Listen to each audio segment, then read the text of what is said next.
وعلیکم السلام ورحمۃ اللہ وبرکاتہ، اللہ رب العالمین خیر وعافیت میں رکھے۔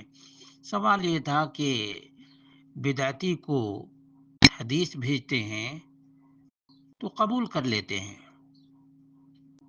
لیکن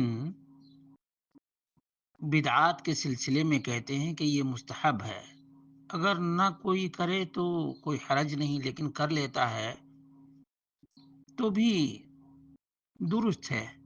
اس کا جواب یہ ہے کہ مستحب کا معنی ہوتا ہے پسندیدہ۔ اب بدعتی کہتا ہے کہ یہ مستحب ہے تو اس کے لیے بھی دلیل چاہیے، مستحب کے لیے بھی دلیل چاہیے۔ اس بدعتی کو کیسے معلوم ہوا کہ یہ اچھا کام ہے، پسندیدہ کام ہے؟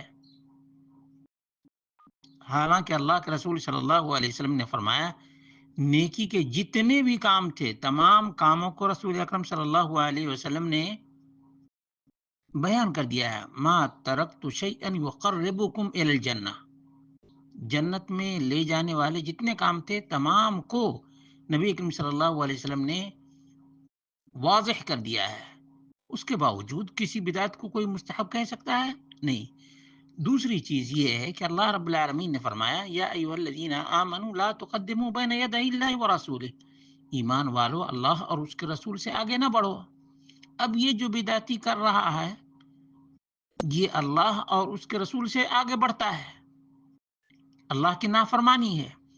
عمر فاروق رضی اللہ عنہ نے کہا لولا رأیت النبی صلی اللہ علیہ وسلم یقبلک ما قبلتک، حجر اسود کا بوسہ نبی اکرم صلی اللہ علیہ وسلم نے نہ لیا ہوتا تو عمر بھی حجر اسود کا بوسہ نہ لیتے۔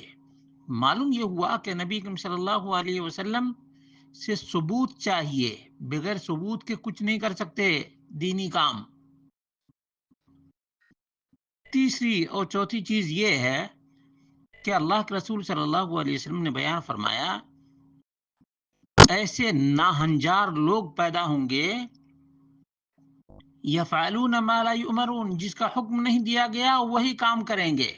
صحیح مسلم کی اور دیگر کتب احادیث کی روایت ہے، وَيَفْعَلُونَ مَا لَا يُؤْمَرُونَ، جس کا حکم نہیں وہی کام کریں گے۔ یہ بدعتی لوگ وہی کام کر رہے ہیں جس کا حکم نہیں ہے۔